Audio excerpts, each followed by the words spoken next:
रात की आखिरी सी पर बैठा हुआ चांद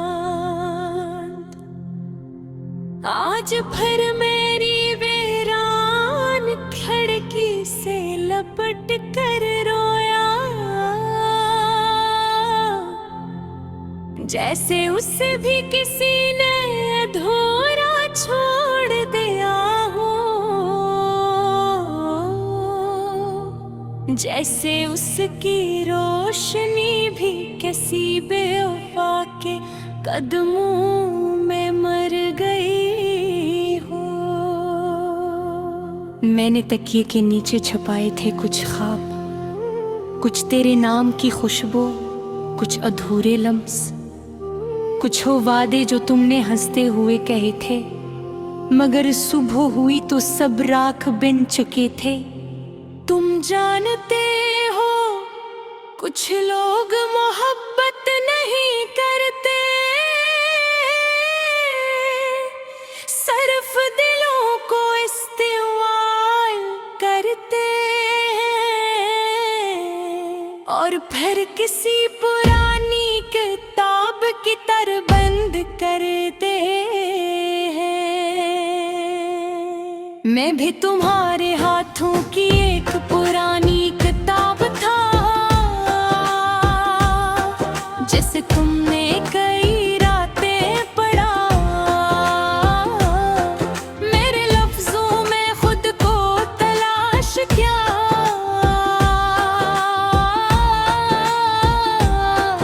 पर फिर एक दिन खामोशी से अलमारी में दफन कर किया।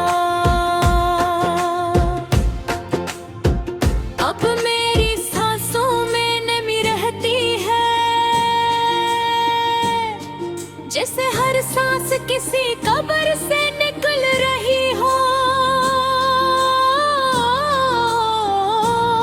और मेरी आंखों में वो थुकन बसी है, जो बरसों रोने वालों की किस्मत बन जाती है।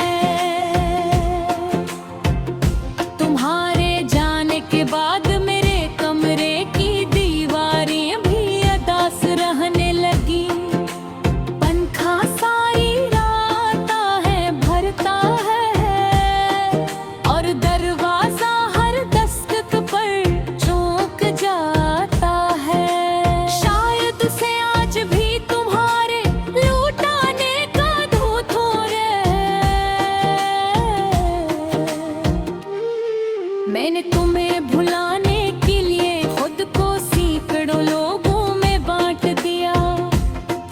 कभी हंसे दौड़े, कभी शोर में खुद को दफन किया। कभी बारिश में देर तक भीगता रहा, मगर हर रास्ता तुम तक जाकर खत्म हो जाता था। अजीब कैद थी तुम्हारी मोहब्बत भी, तुम मौजूद नहीं थे, फिर भी हर चीज पर तुम्हारा कब्जा था। मेरे दिन तुम्हारे नाम से शुरू होते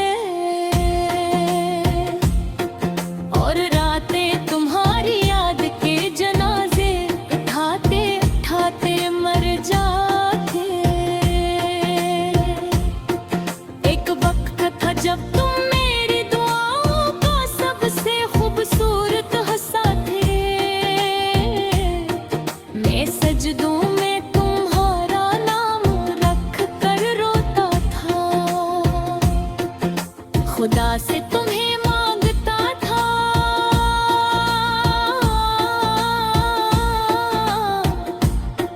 जिस दुनिया की सबसे पाक चीज तुम हो, मगर शायद खुदा जानता था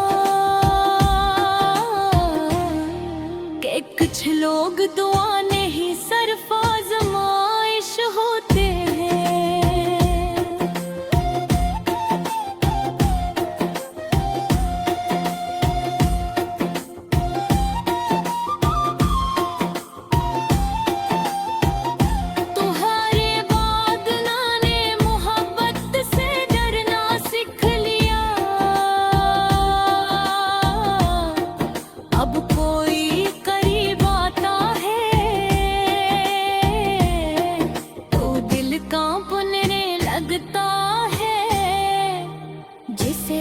तुमको दोबारा चाहो दिखा दिया गया हो। लोग कह के ही वक्त सब ठीक कर देता है, मगर वक्त ने मेरे साथ सिर्फ एक काम किया, तुम्हारी कमी को मज़ीद करा कर दिया। अब मैं जब आईने में खुद को